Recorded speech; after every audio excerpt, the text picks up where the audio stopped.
Boa noite, Príncipe do Cerrado. Vamos chegando aqui para a nossa live. Vamos nos aconchegando aqui, porque hoje nosso papo será muito interessante, muito bacana. Tenho certeza que interessa aqui a muitos de vocês. Como de costume, como vocês já sabem, peço para que vocês me digam aí como é que está o áudio, como é que está a imagem.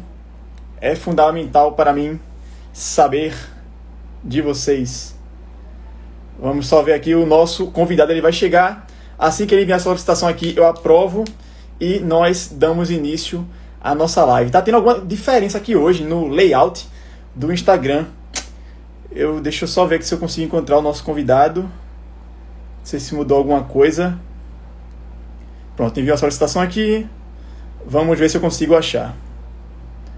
Só um instante.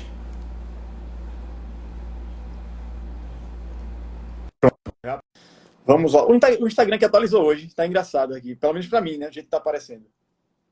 Vamos ver. Pronto. E aí, Daniel? Maravilha. Tudo bom? E aí, Guilherme, tudo bem? Por aqui tá Tudo tudo ótimo. Que bom, graças a Deus. Então, o pessoal está chegando, me perguntaram agora qual o tema da live. Acontece. Perguntaram aqui qual é o tema da live, né? Então, eu vou fazer o seguinte. Eu vou dizer aqui o tema, tá? Peço para que alguém comente aí e eu vou tentar fixar aqui, beleza? Então, o tema é: o que há de errado com a nossa geração, certo? O que há de errado com a nossa geração? É uma pergunta. Aí coloca a interrogaçãozinha aí. Enquanto o pessoal vai comentando aqui, eu peço então para que o nosso convidado ele se apresente para que a gente comece aqui o nosso papo dessa noite. Claro. Meu nome é Guilherme Freire, né? Eu sou professor de filosofia, dou aula há mais ou menos há uns 7 anos, sou mestre em filosofia, formado em mestre em filosofia. Sou chefe de gabinete da Secretaria do Planejamento do Estado do Paraná e professor do colégio lá. E também trabalho, dou cursos avulsos, já dei cursos sobre vários temas, acabei de dar um curso sobre leitura e memória. Sou pai de 2 meninas maravilhosas também, que são a Caterina e a Esther, e educador delas. Maravilha, maravilha. Então, já comentaram aqui, eu fixei aqui, não sei se já apareceu para vocês aí, tá? Pelo menos aqui apareceu que eu fixei o comentário. Para quem não me conhece, né, chegou aqui o público também do Guilherme, o meu nome é Danilo Cavalcante, eu sou formado em História pela Universidade Federal de Pernambuco. Aqui na internet, além das aulas semanais que eu faço, das lives, enfim, da produção de conteúdo que eu faço, há aproximadamente 8 a 9 anos, eu acho que em novembro desse ano completo 9 anos de produção de conteúdo. Eu sou, né, fundador da Confraria Conservadora, que é a primeira escola de treinamento para conservadores do Brasil, onde a gente trabalha aí fazendo com que o pessoal possa ter uma rede de contato conservadora e também aprenda a argumentar sobre vários temas de cunho conservador. Dito isso, né, as apresentações foram devidamente feitas, então gostaria de passar aqui a palavra para o Guilherme. Guilherme, a gente sabe que se essa pergunta ela serve como ponto disparador, né, como norte da nossa conversa, significa que existe algo de errado. Agora, o que é esse algo, né? Vamos agora então tentar destrinchar aqui. Claro que 1 hora é impossível tratar de tudo, mas a gente vai tentar, pelo menos, deixar aquele gostinho na boca aqui do pessoal. Eu acho que o primeiro talvez seria falar o que é a nossa geração, certo? Porque assim, qual geração a gente está falando?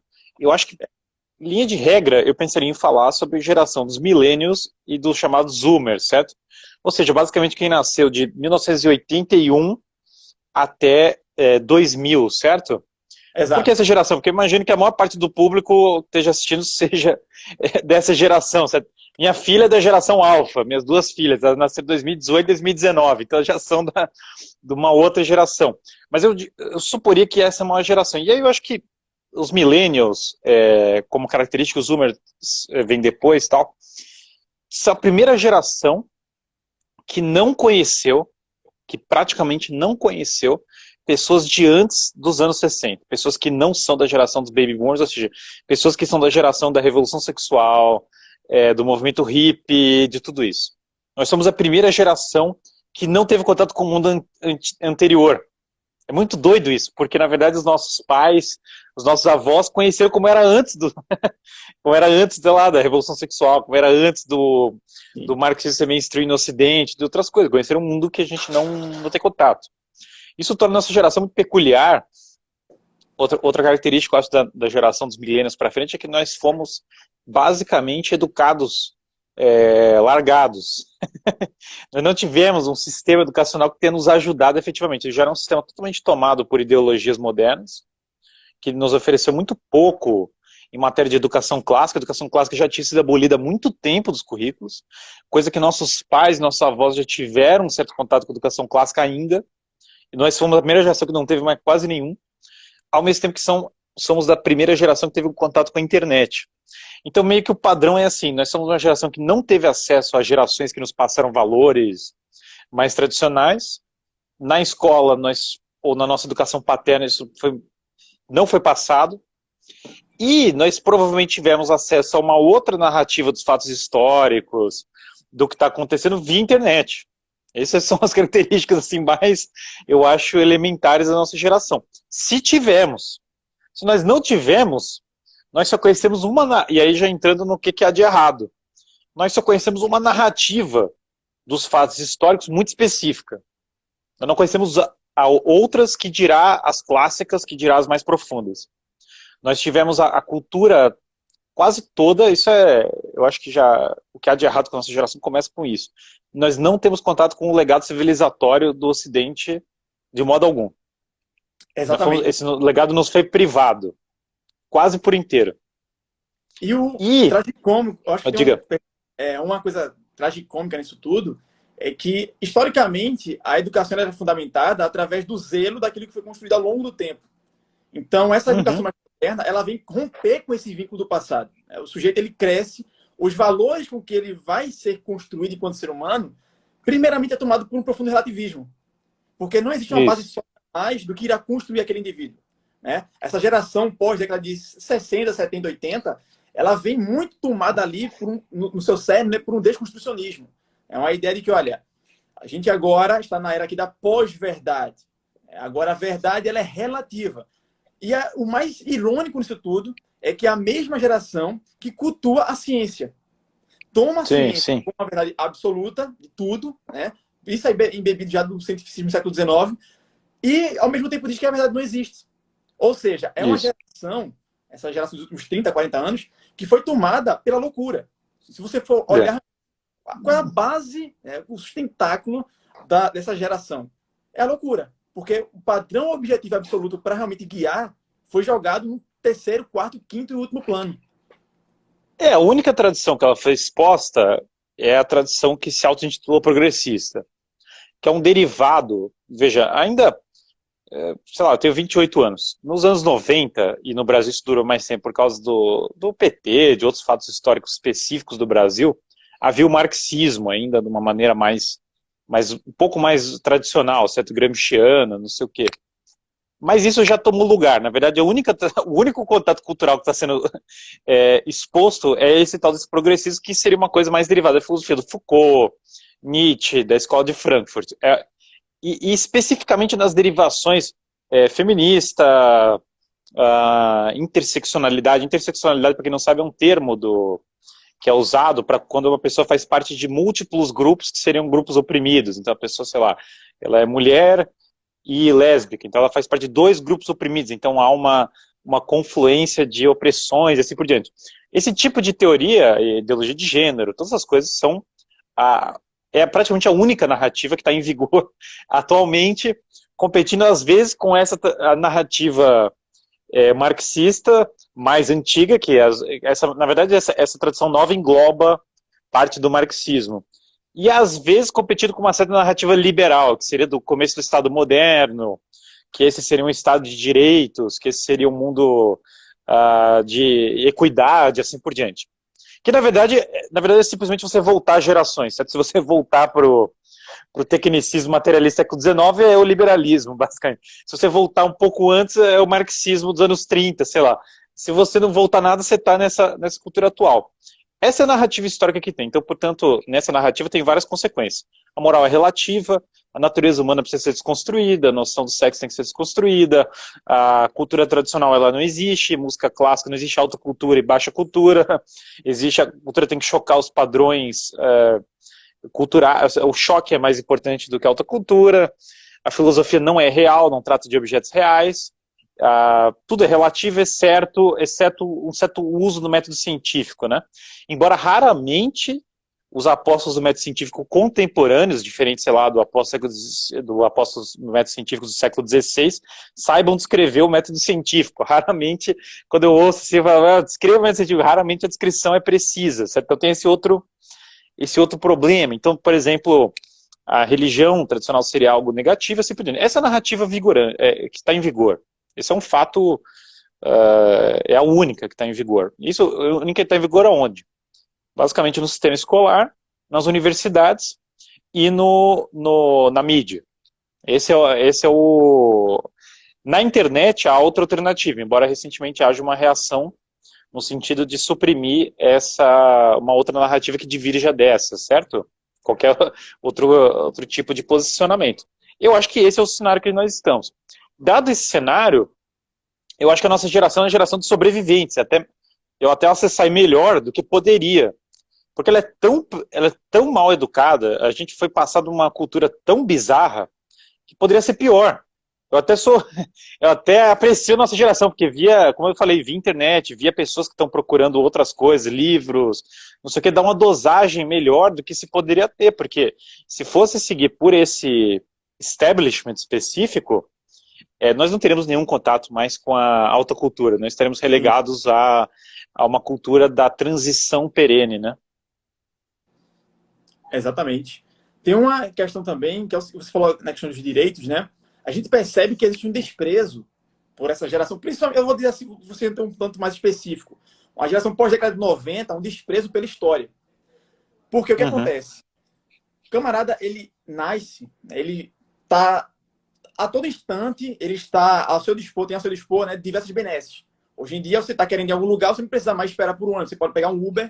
Hoje em dia, você não precisa mais cozinhar na sua casa durante horas. Você pode pedir algo no iFood, enfim, no Uber Eats. Você não precisa agora mais pegar uma panela da pipoca e tudo mais. Você coloca no micro-ondas. Enfim, hoje, tudo é muito mais fácil. Hoje, tudo é muito mais rápido. Tudo é muito instantâneo. Então, como essa comodidade também moldou o imaginário da nossa época, né? Porque é muito difícil para um jovem, para um adolescente hoje, imaginar o processo de fabricação de alguma coisa. Eu me recordo que quando eu comecei realmente a levar a vida de estudos a sério, eu tenho um vídeo, acredito, do professor Olavo, né? Deve estar ainda na internet hoje disponível, onde ele vai dizer qual foi a chave de virada para ele começar a estudar de maneira mais séria. E ele disse que um dia ele estava conversando com um amigo dele, acho que se não me engano o amigo era russo, era romeno, algo assim, e o pai do menino estava explicando para o garoto a origem de cada objeto que estava ao redor dele. Olha, aqui está a cadeira, aqui está um livro, por exemplo. E aí ele olhou para aquilo e ficou, meu Deus. A partir daquele momento ele percebeu que ele não conhecia nada ao redor dele. Ele era um completo aberto da realidade. Assim, ele não conhecia nada do mundo, de fato. Então, o que acontece? Hoje em dia o camarada ele vê todas essas benesses, ele não olha para o passado para enxergar o preço que foi pago para ele usufruir disso tudo hoje. E ele sempre tem que encontrar um inimigo, ele sempre tenta encontrar um inimigo abstrato. Ele sempre tenta culpabilizar alguém, alguma figura, por algo que acontece de ruim ou de desconfortável na vida dele. Até porque não vai ser ele o culpado, claro, né? Pois é, exatamente. O culpado da sua vida não pode ser você, porque senão você vai ter que mudar. Daí é um problema, né? É o peso, né? Nossa, se tiver que arrumar o próprio quarto, o negócio é complicado. Aí que é a coisa. É muito difícil. Então, é muito mais fácil para ele olhar para uma situação talvez desconfortável e dizer, olha, isso é culpa do capitalismo.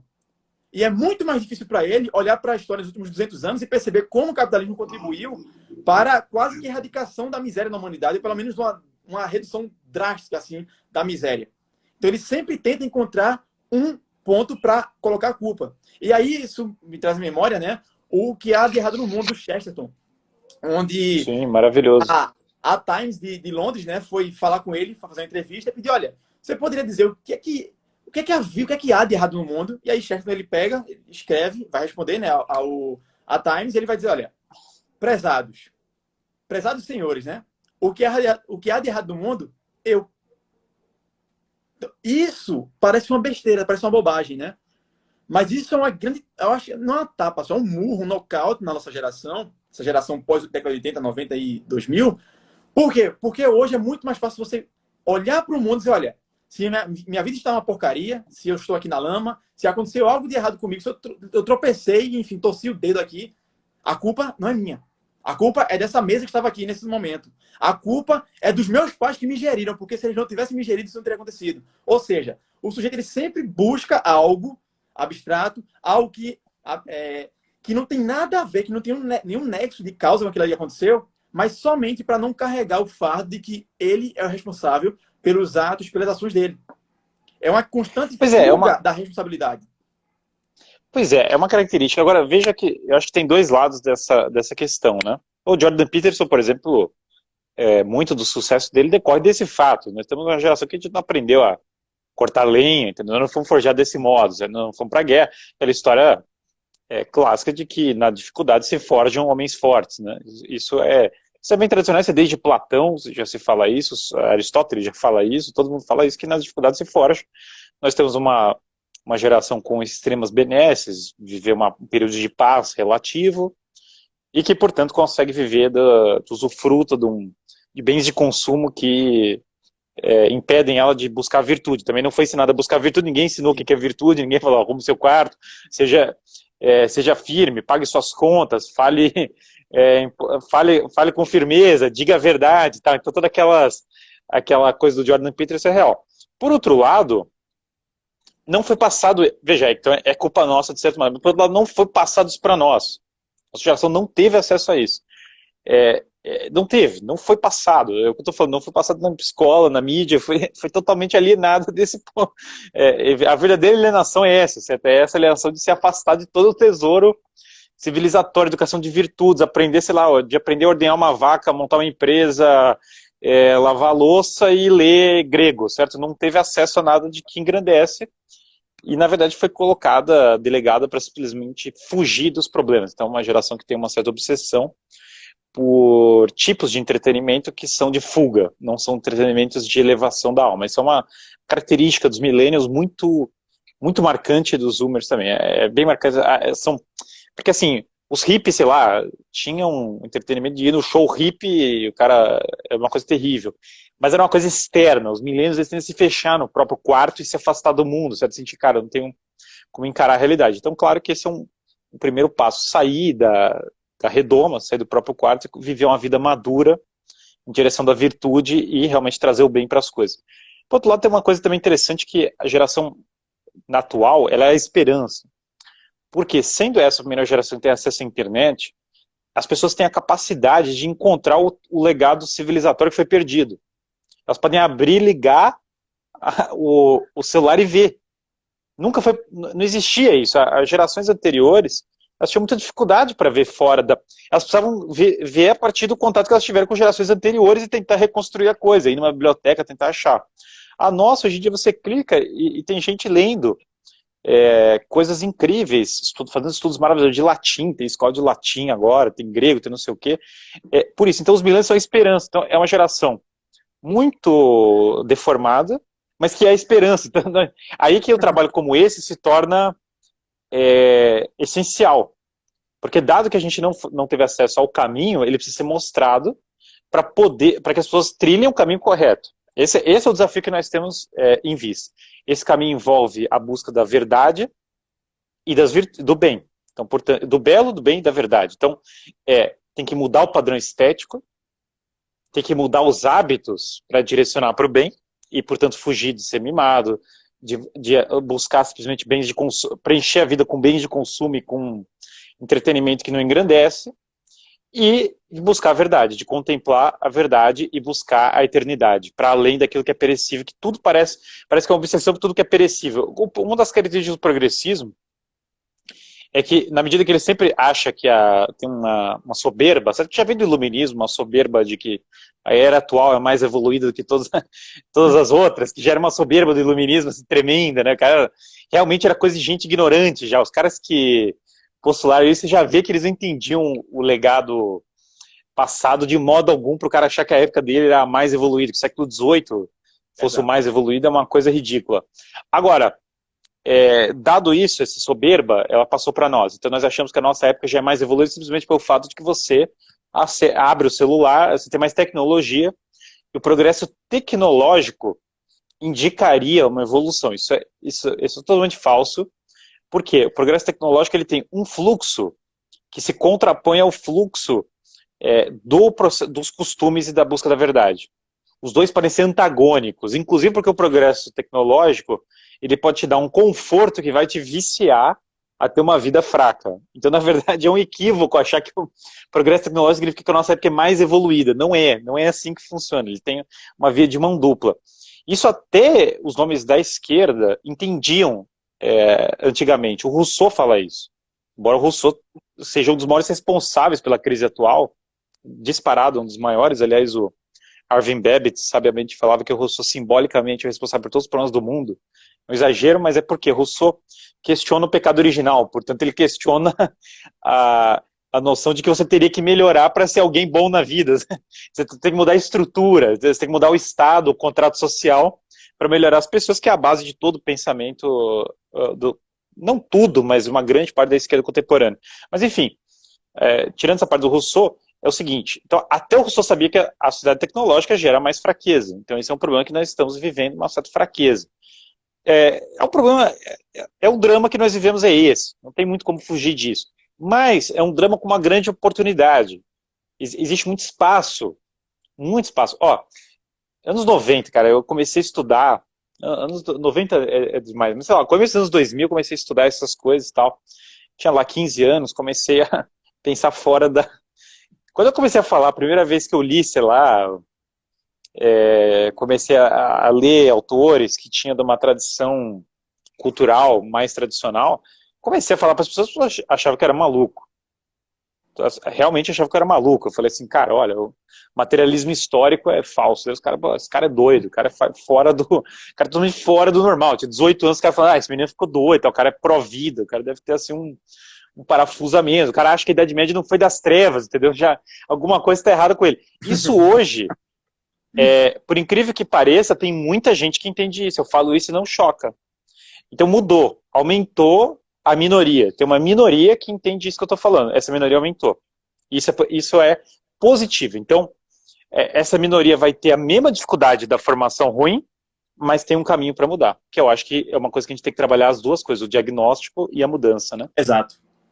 E uma coisa que eu acho que é pertinente para nossa live aqui, para nossa conversa, é porque muita gente às vezes aponta, né? Assim, é muito fácil você indicar um problema, mas indicar os meios de ação para solucionar isso. Então, esse contraponto aí é bem interessante.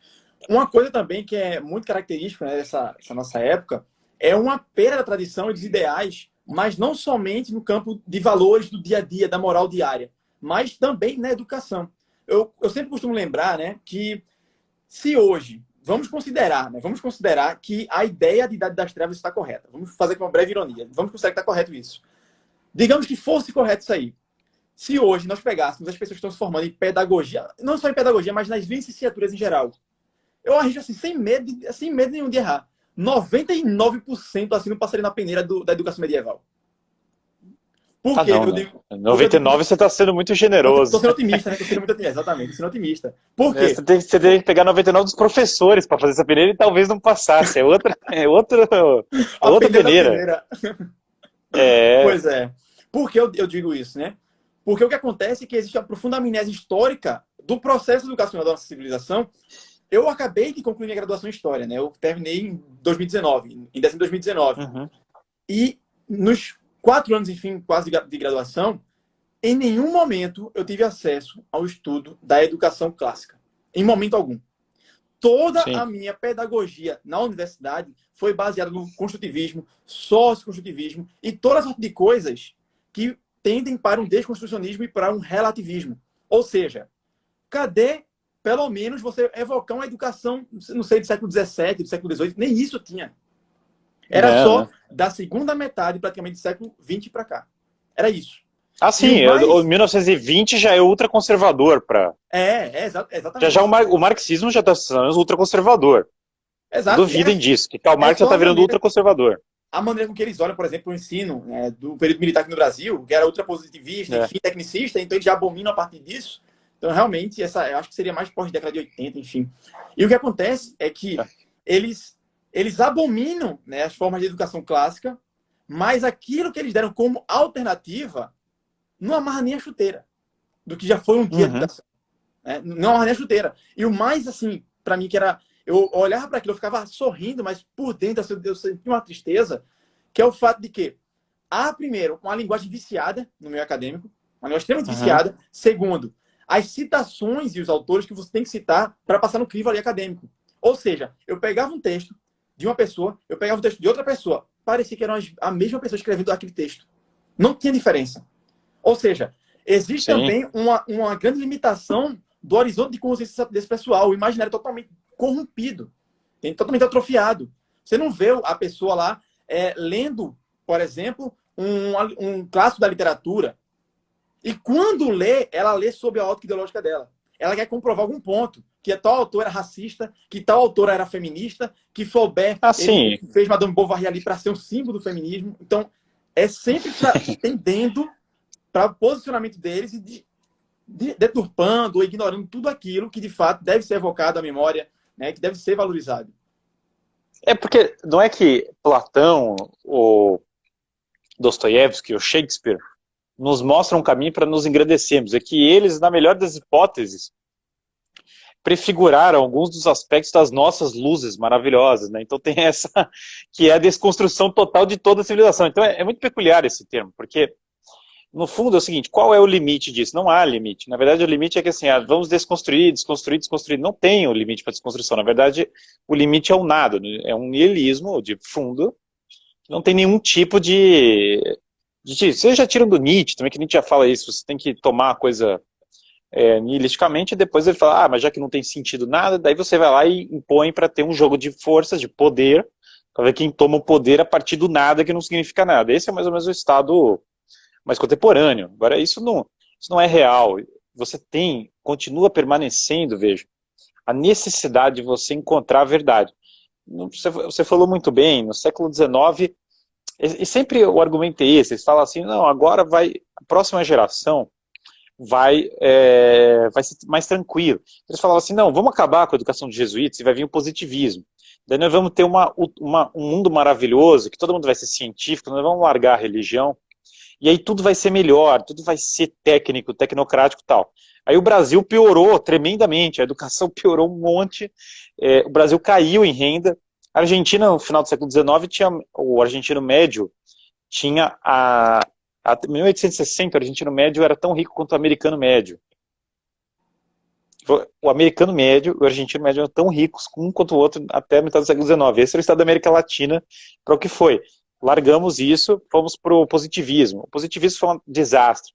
Não, o positivismo é ruim, vamos para o John Dewey, vamos para o pragmatismo americano, que era terrível, que era o progressismo americano da época, e vão aderir ao pragmatismo. O John Dewey foi trágico, piorou, mas ainda fizeram o MEC, o Ministério da Educação, baseado no John Dewey, piorou.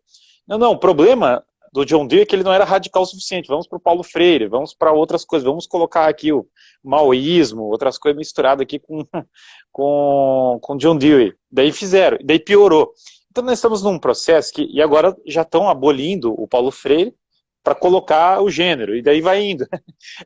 O problema é o seguinte, essa narrativa toda, ela tem uma premissa errada, não é questão de que, errou porque lá atrás foi a troca do positivismo para o pragmatismo. Não foi a troca do positivismo para o pragmatismo, não foi a troca do pragmatismo para o marxismo, não foi nada disso. No começo dessa revolução, a premissa estava errada, estava completamente errada. A premissa era de que a natureza humana é boa, de que você pode mudar a natureza humana mudando as instituições, de que não existe verdade metafísica, não existe a percepção do bem, da verdade e da beleza, e, portanto, o homem ele é um ser puramente material que não consegue vislumbrar a verdade eterna. Essa é a premissa. Essa premissa está equivocada, ela nunca vai produzir um resultado bom, e não é questão de você mudar, avançar a revolução, e nem é questão de você voltar à revolução, não é? Vamos voltar para uma etapa anterior. Também não adianta, também não funciona querer voltar para uma etapa anterior. Você tem que pegar essa linha que está errada e ter que construir uma outra, paralela a essa. Essa deu errado. Esse barco vai afundar. Façamos outro. Outro que considere tudo isso. Do ponto de vista pessoal, vai ter que reconstruir a vida, vai ter que casar. Quem tem vocação para casar, entendeu? Vai ter que casar. Vai ter que pagar as contas. Vai ter que estudar. Vai ter que olhar, assim, parece básico falar isso, mas a solução é essa, cara, vai ter que ir lá e resolver os problemas. Agora, vai ter que criar comunidades também, porque o individualismo, uma das pragas que afere a tradição conservadora anglo-saxônica é o individualismo exacerbado. É uma das piores coisas que entrou nela, que vem da tradição liberal. Isso é ruim. Por que é ruim? Porque o indivíduo sozinho ele é muito mais frágil, ele é muito mais fraco e suscetível às ideologias. Ele precisa ter um grupo, ele precisa ter família, que é uma parte que às vezes não é tão enfatizada na parte mais liberal, e ele precisa ter uma comunidade, ele precisa ter uma vida em volta dele que permite a ele cultivar as virtudes e cultivar o bem. Então precisa criar novas instituições, novas comunidades, novos ambientes, você conviver com pessoas, que nem a gente aqui está numa comunidade. Você tem o seu público, que formam com você uma comunidade, eu tenho aqui um pessoal que é uma comunidade junto comigo, e isso gera já um encontro de pessoas para produzir uma outra cultura. Então não é só a geração mais nova, a gente não sabe mais o que é comunidade, porque só nossos bisavós, tataravós tinham uma certa noção de comunidade. É muito distante, muito distante. A vida urbana, não sei o que tal, a gente perdeu essa noção. E a família nem se fala, família estendida não existe mais, é só família nuclear. Então é só eu, minha esposa e meus filhos. Essa seria só minha família, certo? Todo o resto eu já tenho que excluir. Já é uma redução da família, já não é a família completa. E, se tanto isso, fala assim, não, família independente disso, família atrapalha, tal, você vai ter filho, vai atrapalhar. Claro que vai atrapalhar, você vai ter que acordar tarde, você vai ter que fazer não sei o quê, mas você vai começar a ter uma vida mais, mais sacrificada. É uma coisa que era tida como boa, como uma bênção na tradição filosófica política. Isso o Tocqueville fala, isso o McIntyre fala, vários filósofos importantes falam. Inclusive o Tocqueville fala uma coisa muito interessante sobre os Estados Unidos que está acontecendo agora. Ele fala assim, olha, a democracia pode destruir os Estados Unidos. Muita gente comenta a democracia na América, poucas pessoas leram a democracia na América inteira, que é um livro desse tamanho. E ele, na verdade, é crítico da democracia, em muitos aspectos, não é favorável. Acho que só aí já vejo que quase ninguém leu. Ele fala, porque ele acha que o igualitarismo, ideias abstratas, políticas, causas, não sei o quê, essas coisas não são o que fazem as pessoas ter liberdade. Por Tocqueville, a liberdade decorre da religião, da moral e da comunidade. Essa é a tese principal do Democracia na América. Então ele acha que, na verdade, funcionava o voto, a participação popular nos Estados Unidos, porque tinha comunidades muito religiosas, muito unidas, e de pessoas muito fortes, autônomas. Era por isso que funcionava. Para ele, Washington, as regulações de Washington, iriam atrapalhar isso, com aquelas ideias liberais vagas, esses direitos vagos e tudo isso, iam arrancar isso. Então, o que acontece? Hoje, está tendo essa ordem das ideias abstratas, ela é cada vez mais fraca. Mas os jovens de hoje, eles podem, esse valor da comunidade, da moral, da religião, que tu quer verificar que é um dos pilares, o jovem pode ir atrás, ele pode resgatar isso. Não é porque está tudo desordenado que a gente não pode resgatar isso agora, que aí eu acho que é o desafio da nossa geração atual. O desafio da nossa geração atual é resgatar tudo isso que ela não teve acesso. Alguém riu aqui, Tocqueville contra a democracia. Exatamente, não é que ele é 100% contra a democracia, não é a conclusão da democracia na América, nem que é democracia. O elogio dele à democracia é que assim, ele argumenta contra os europeus, que ele acha que a democracia não inevitavelmente iria levar à tirania, como boa parte dos europeus achavam. Só que ele acha que a verdadeira democracia tem que ser aristocrática. Tá lá no livro, isso eu não tô... vai lá e pega lá no livro, fala que falta espírito aristocrático para a verdadeira... E aristocrático no sentido de virtude, não no sentido de herança de sangue, certo? No sentido de virtude, dos melhores. Então é muito crítico em muitos aspectos. Aliás, esse é um ponto fundamental ali do livro, né? Até mesmo para não cair no erro do anacronismo. Você querer entender a democracia no sentido que nós aplicamos hoje também. Você tem que saber fazer essas distinções básicas. Mas teve um ponto... Bom, ele se assustaria também, do jeito que a gente assustaria, ele se assustaria mais do que na época dele. Sim, pois é. Ele se assusta agora, imagina agora. Agora ele estaria com mais medo. Agora, pois é. Agora é que ele faria uma suma contra a democracia. Ele faria uma suma. Aí ele já tinha desistido. Aqueles elogios que ele fez lá ainda, ele já tinha pulado fora.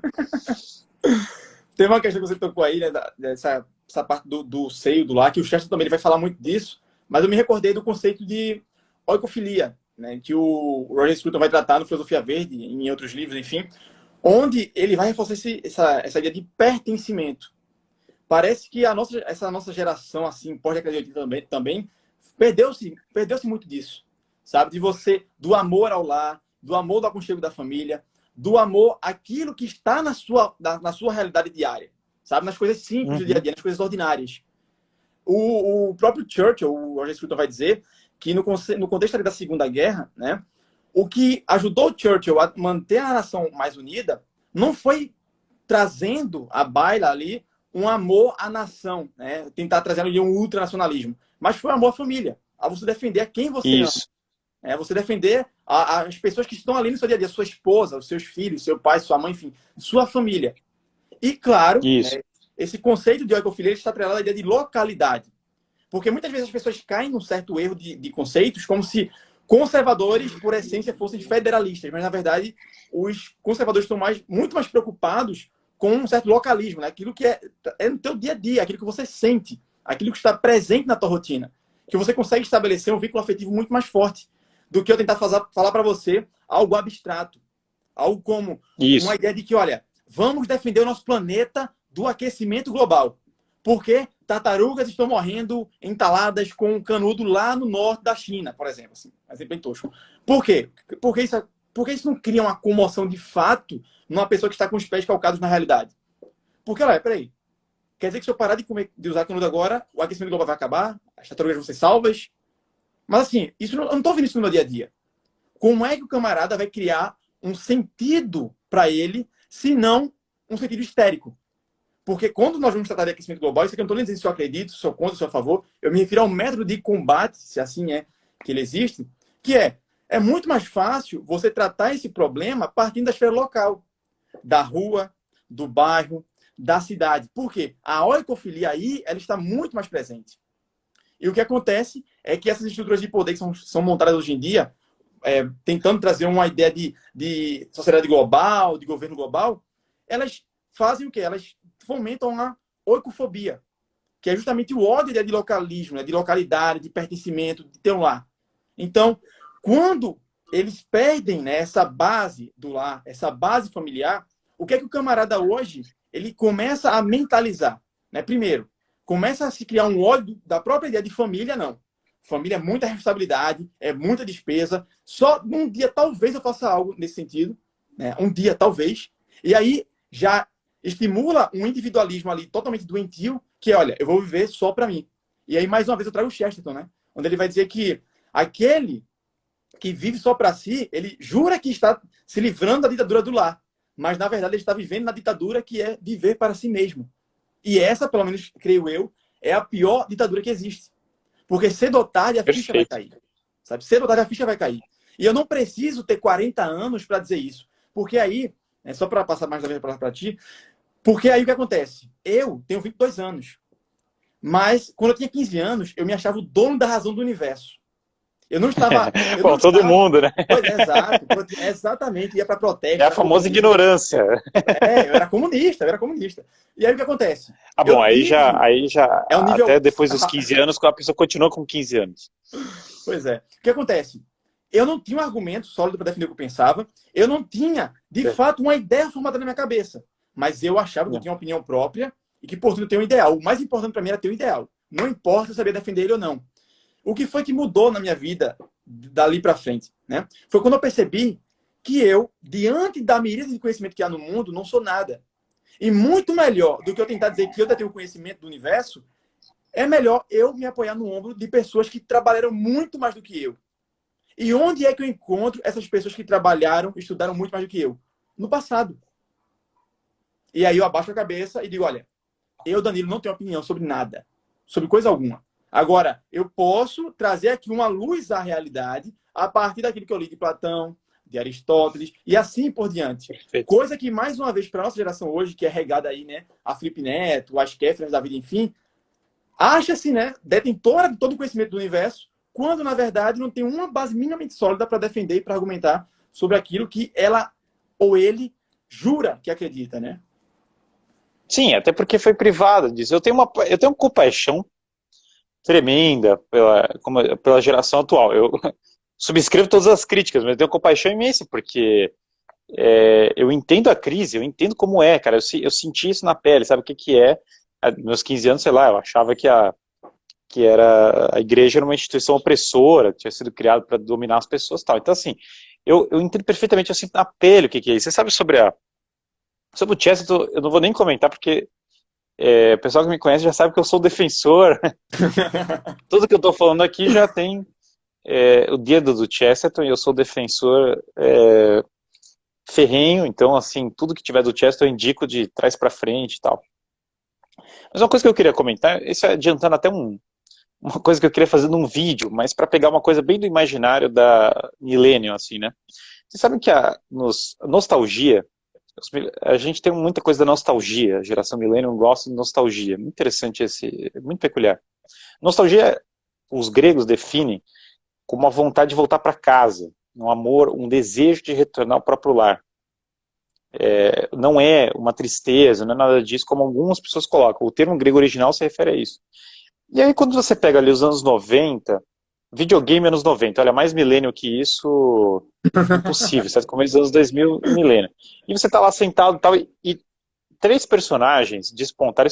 Eu vou fazer um vídeo só sobre isso. Aí o pessoal pode rir e tal, até agora.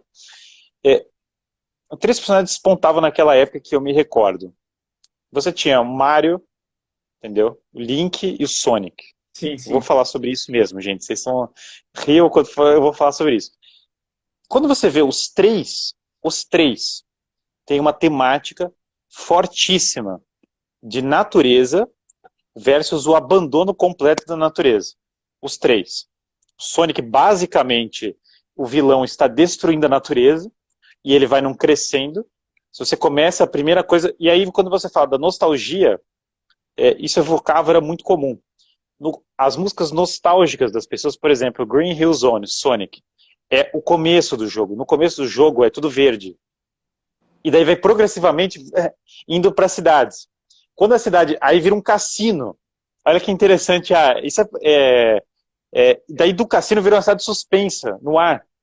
Já é completamente dissociado da natureza. Dissociação total. E daí eles pegam, inclusive, os animais e transformam em robôs. Na verdade, isso é um fenômeno de distanciamento da natureza em direção ao artificialismo. O Zelda, isso é muito visível, porque assim, o Zelda é quase um culto do medievo e da natureza inteiro. Todos os negócios. Inclusive, o criador, ele não era cristão, mas ele se baseou em grande parte dos dois criadores no Senhor dos Anéis. Então, ele se baseou numa obra cristã, embora não tivessem esse conhecimento. E quase tudo tem música sagrada, a música é conectada com a luz é conectada com o som, uma série de outras coisas que são disso. O Mario, ele é outro tema. O Mario, ele enfrenta uma espécie de King Kong lá, certo? O negócio e tal. Mas você vê claramente que o Mario, na simbologia do reino, do não sei o quê, um mundo, tem uma princesa, tem um castelo, tem os papéis definidos. Aí você fala assim, os autores fizeram esse propósito? Não. Mas eu sinto que isso apelou muito para o imaginário da época, porque é um período, certo? Isso não é alta cultura, isso é cultura popular, mas o ponto o período da época que as pessoas estavam falando, cara, nós estamos perdendo a natureza completamente, e aquelas músicas, aquele imaginário, aquele simbolismo evocava isso nas pessoas. Então já tinha, na verdade, uma propensão para nostalgia na criação do negócio, não é uma coisa posteriormente construída. Isso eu estou falando bem os antigos, sabe? Depois, o que foi feito depois, eu nem tenho conhecimento. Alguém falou nostálgico, daí você já dá um pouco mais Tá, antigo, sabe? É um pouquinho voltou aí. mais velho do que eu. Por que eu falo isso? Porque, veja, claro, tá lá um menino trancado na cultura geek, trancado jogando Zelda. E daí ele tá pensando que Deus não existe, que a ciência moderna, uma ideologia da ciência moderna que tem pouco a ver com a ciência real, tá lá pensando não sei o que, ideias de esquerda e tal, e tá lá trancado no negócio de videogame, sem ir lá e pegar um peso e ordenhar uma lenha, certo? Mas ele tá sendo atraído por uma coisa, veja que peculiar, que irônico, certo?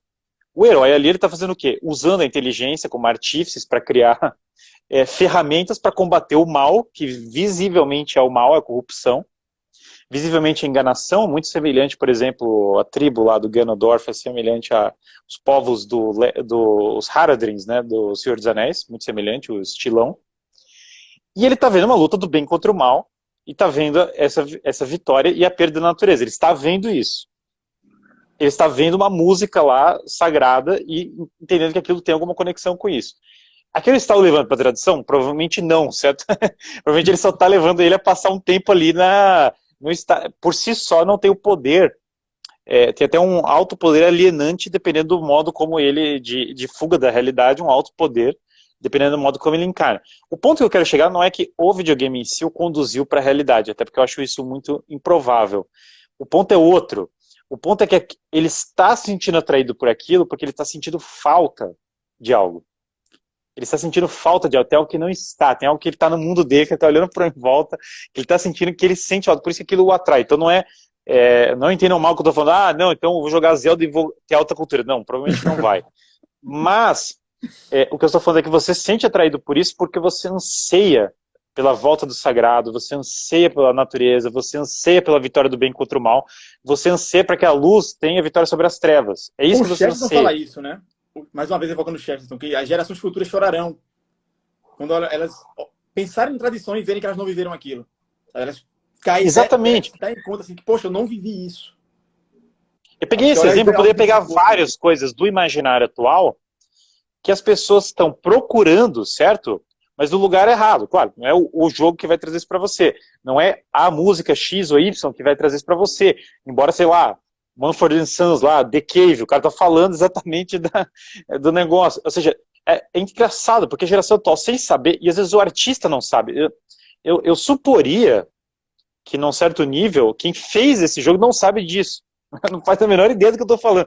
Suporia que não pensou isso, que não foi proposital. O cara pensou, vou fazer um negócio que é monárquico, certo? Vou fazer aqui um simbolismo monárquico que vai atrair as pessoas. Provavelmente não, provavelmente só estava querendo fazer a ficção tal. Mas...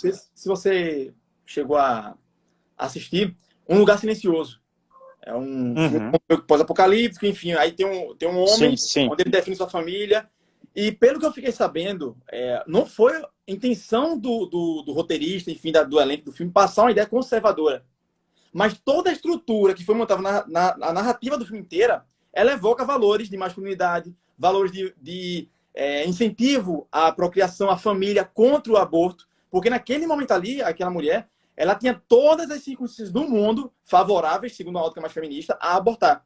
Por quê? Se ela não aborta, poderia se haver um grito e aí os monstros viriam a devorar ela e a família dela, enfim, ninguém ficaria vivo. Mas ela preferiu, apesar de todo aquele momento, a não negociar o valor da vida. E eu fiquei sabendo depois que não foi a intenção, enfim, dos diretores, pelo menos não pública, pelo menos eles não externalizaram isso, de trazer um viés conservador para o filme. Mas acaba, foi isso que eles na tentativa de expressar a realidade, ele acaba expressando, porque na verdade o que você está falando não é uma ideologia específica, mas é a realidade, né? Pois é. E daí expressa, casa, porque, cara, por exemplo, por que o George Lucas, quando ele fez Star Wars, queria fazer uma apologia hippie? É a cabeça dele, ele era um hippie, aliás, o George Lucas era um hippie. Só que o que as pessoas se atraíram? Porque tinha uma ordem militar religiosa combatendo o mal, cara. É isso que as pessoas querem. Tem um mestre que passa valores e que tem uma ordem militar religiosa. Ninguém se atraiu porque era panteísta, porque era o culto da natureza. Ninguém foi esse o fator. Não foi porque sei lá, o cara fala que nós somos todos um com a força. Não foi esse o ponto. O que atraiu as pessoas foi que o cara viu o cara com um sabre de luz, que era uma época de outra, evocava um passado longínquo, evocava uma tradição, uma elegância, como o cara fala, inclusive, para combater o mal. É isso que atrai as pessoas. Então, na verdade, Tubarão cara, Tubarão foi feito para ser outra coisa, de esquerda. O Steven Spielberg fez para ser hippie. Só que o problema é que esse Tubarão, claramente, assim, tem lá o cara da nova, o moderno lá, o cientificista, não consegue resolver o problema. Tem lá o doidão da intuição, não consegue resolver o problema. Quem resolve? O cidadão comum, delegado, pai de família, não sei o que mata o tubarão no final das contas. Mas o Steven Spielberg não fez para ser assim, ele queria para ser outra coisa, queria ser uma metáfora de outra coisa e tal. O problema é que, assim, por mais que você tente suprimir a consciência das pessoas, o que atrai elas são os valores.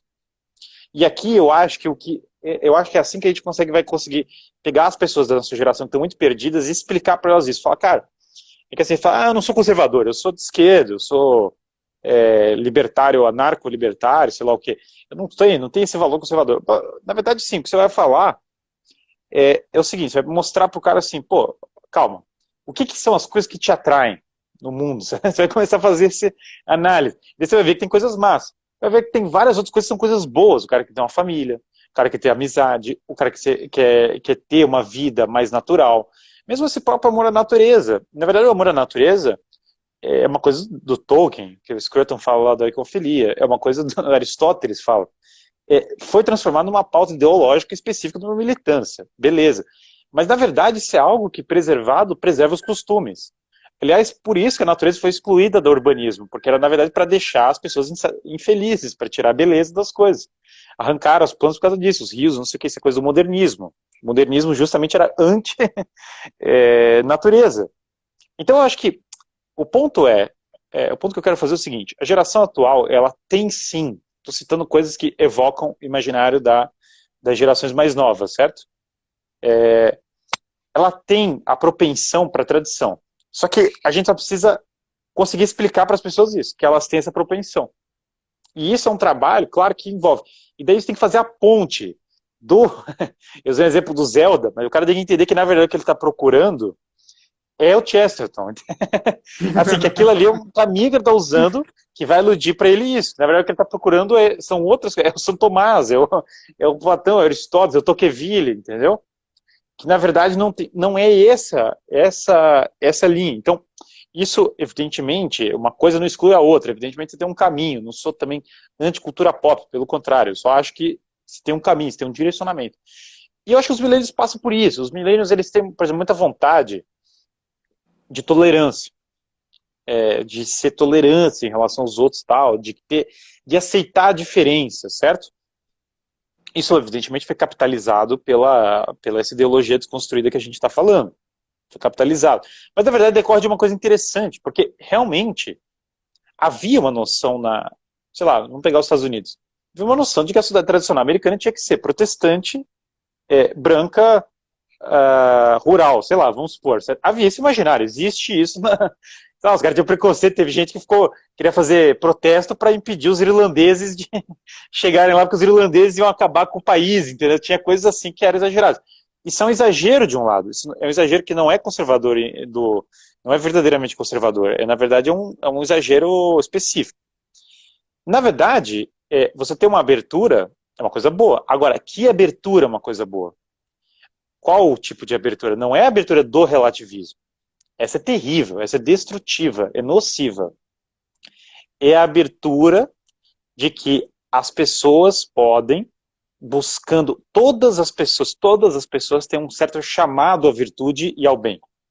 Elas podem melhorar, elas podem direcionar o bem e, portanto, na variedade e na aderência a uma tradição de costumes bons, produzir o bem para a sociedade.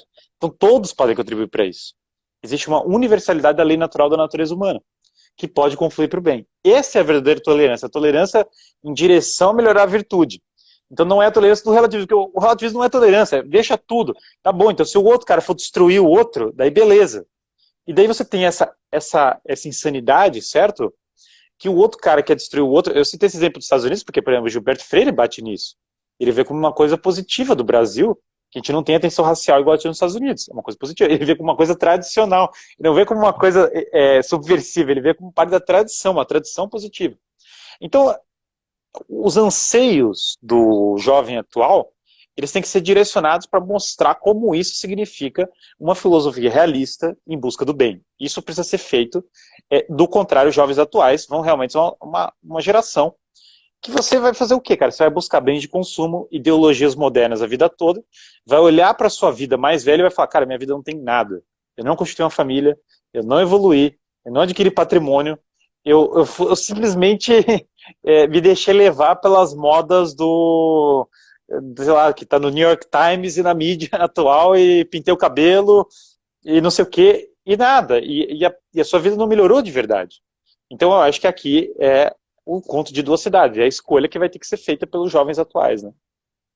Até porque muitos são levados através de sentimentos que são instantâneos, né, imediatos. Então, é uma busca por um prazer constante, por uma Netflix, por um Spotify, enfim, e nunca assumir as responsabilidades que são necessárias para ter um eixo narrativo de vida minimamente decente, né? Você olhar para trás com seus 50 anos de idade e dizer, olha, eu construí uma biografia aqui, que eu posso dizer, eu fiz algo, pelo menos, de relevante assim, não somente para mim, mas para as pessoas que estão aqui ao meu redor. O Francis Schaeffer, ele vai trazer essa questão que você falou da verdade, né? Ele vai falar muito sobre o fato de que, principalmente no século XIX para o XX, a ciência ela vai se dissociar da busca da verdade. Porque aquela ideia de que, olha, se durante o período medieval, um pouco ali ainda do século XIV para o XV, puxando talvez para o 16 ali, a gente via muito aquela ideia da graça divina, né, sendo tida pela população em geral como algo que rege a humanidade, e aí vem os iluministas com toda a sua ânsia e arrogância e joga essa graça divina para um último plano e coloca nesse lugar, em seu lugar, a razão. O que a gente está vendo no século XX é que essa razão vai ser também jogada de lado e vai dar vazão à loucura. Então, hoje, qual é o sustentáculo de fato daquelas pessoas que dizem que estudam a ciência, mas ao mesmo tempo negam a verdade? Que valor há, né, no estudo dessa pessoa? Que seriedade de fato há? Que objetivo há se ela nega a existência de valores absolutos, de valores que de fato devem ser buscados? Porque uma coisa que eu percebo nesse pessoal, em geral, é que eles dizem que cada um tem sua verdade, mas ao mesmo tempo eles tentam impor, né, um discurso de que fulano foi homofóbico, fulano foi intolerante. Ou seja, eles estão partindo de algum valor para eles que é objetivo e absoluto. Só que eles não admitem. Uhum. É um medo de admitir as coisas que são certas e as coisas que são erradas. É muito mais fácil viver ignorando aquilo que é certo e errado. E aí, infelizmente, a gente já está chegando no fim da nossa live. Eu queria passar aqui para ti, para que você pudesse fazer as considerações finais. Sei que você já tem uma live logo em seguida, então quem quiser agora, uma dobradinha aí com o Guilherme, já podem ir no perfil dele aqui após a live, que ele já vai fazer outra live, beleza? Então já agradeço aqui a presença do Guilherme, que se dispôs aqui do seu tempo. Já reforço aqui um convite para fazermos uma outra live aí futura, talvez no mês que vem, a gente pode ver aí na nossa agenda direitinho. E já adianto também o pessoal aqui lhe seguir, né? Sigam o Guilherme, vocês já viram aqui, o cara sabe muito, tem muito aí a ofertar para vocês. A gente sabe que em meio às dificuldades, a internet veio também para nos auxiliar, né? Temos aqui mais de 200 pessoas ao vivo, assim, simultâneas assistindo a nossa live. Isso significa que existem pessoas que estão comprometidas na busca por um conhecimento verdadeiro. Então isso é muito gratificante, significa que há esperança. Eu diria só, eu agradeço demais, né? Uma alegria muito grande estar aqui com o Danilo, realmente é muito legal, acompanho aí a sua página, acho ótimo. Eu diria assim, não se deixem desesperar pelo progressismo na geração atual, porque o progressismo é autodestrutivo. Você não pode destruir todos os valores e achar que a sociedade vai sobreviver ou que a pessoa vai sobreviver sem nenhum valor. Não existe isso. É o carro acelerando em direção ao muro. Quando que o carro bate no muro, depende de cada pessoa e de cada sociedade. Eu não sou futurólogo. Eu só digo que se você acelerar o carro em direção ao muro, ele vai bater. Então, o que eu estou falando é o seguinte, pule fora do carro, pular fora do carro vai ser traumático, vai ser difícil, vai doer provavelmente a queda, mas é o que tem que ser feito o quanto antes. E esse pular fora envolve desenvolver todas as virtudes, tal, tem lá, tanto no Instagram e no YouTube, quem quiser acompanhar tem mais coisas nessa linha, né, tem no YouTube, eu fiz o Tocqueville, quem quer explicação tem lá um vídeo só sobre as 500 páginas lá do Tocqueville, eu fiz um vídeo, tá explicando. E agradecer demais o Danilo, eu acho que é o tema que me agrada demais, assim, que me encantou falar com isso, você também fala muito bem sobre o tema, maravilhosamente bem, então uma alegria muito grande. Então, maravilha, o pessoal está dizendo aqui, pedindo uma pose pro print. Eu não sei se o Guilherme, né, ele costuma fazer alguma pose aí, mas é porque aqui na minha Eu não tenho pose não, cara, eu só tô aqui, eu tô fora aqui da minha casa, tô assim, a iluminação, tem uma planta aqui no fundo, tá escura, tô com um negócio aqui tô em cima de um código de processo civil, tô fazendo a live, tá um negócio improvisado aqui. Eu vou fazer então aqui a minha pose do print, aí você fica aí do jeito que você quiser, vou fazer aqui 5 segundinhos só para o pessoal tirar o print aí e marcar a gente depois no perfil. Aqui, a minha pose é aquela que faz a live cair.